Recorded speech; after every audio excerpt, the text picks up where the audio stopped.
စီကရှမ်းခုတ်ဆွဲလေးကျွန်တော်လေးသွားစားလို့မဝပြီ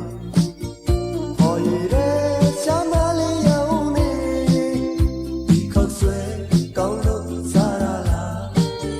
ကောင်းမလေးလာလို့သွားရလားအမြင်တွေကြားလာတော့အကြည့်ချင်းဆုံးမျက်လုံးချင်းစကားပြောတတ်လာတယ်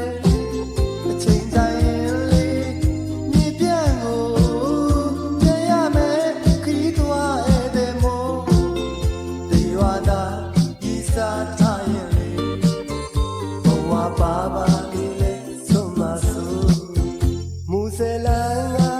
ပြန်ခဲ့တဲ့အခါတောင်ပေါ်လာများအကွေးကောင်းနေတာကျွန်တော်လေးတွေ့စိတ်ကူးကြည်လာတောင်ပေါ်သူရိုးသားတဲ့မျက်နှာဒီခေါက်ဆွဲကောင်းလို့လဲစားရပါဆိုင်ရှင်လေးလာလို့လဲသွားရပါ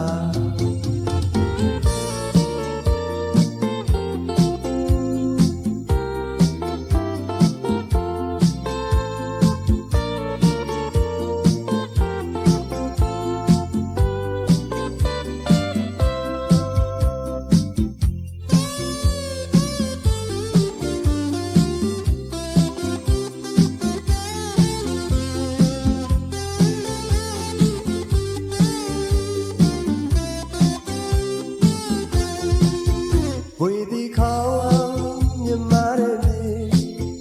တောင်ပေါ်လာကကားလေးနဲ့လေကြုံစုံလို့တစ်ခေါက်လိုက်ခဲ့တာချယ်ရီတွေပွင့်နေရှမ်းပြည်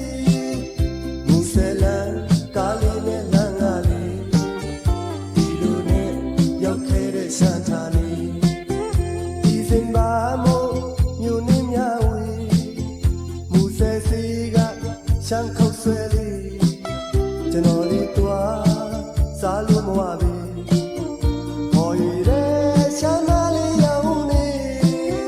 ဒီခုတ်ဆွဲကောင်းလို့စားရလားကောင်းမလေး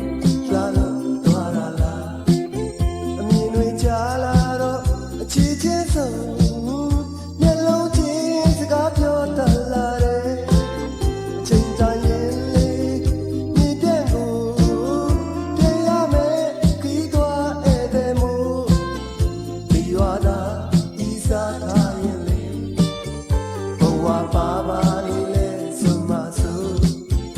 မူဆယ်လန်းကပြန်ခဲ့တဲ့အခါတောင်ပေါ်လာများအကွေးကောင်းနေတာကျွန်တော်လေးတွေ့စိတ်ကူးကြည်လာတောင်ပေါ်သူရိုးသားတဲ့မျက်နှာဒီခေါက်ဆွဲကောင်းလို့လဲစားရပါဆိုင်ရှင်လေးလာလို့လဲသွားရပါဒီခေါက်ဆွဲကောင်းလို့လဲစားရပါကောင်းမလေးလာလို့လဲသွားရပါဒီခေါက်ဆွဲ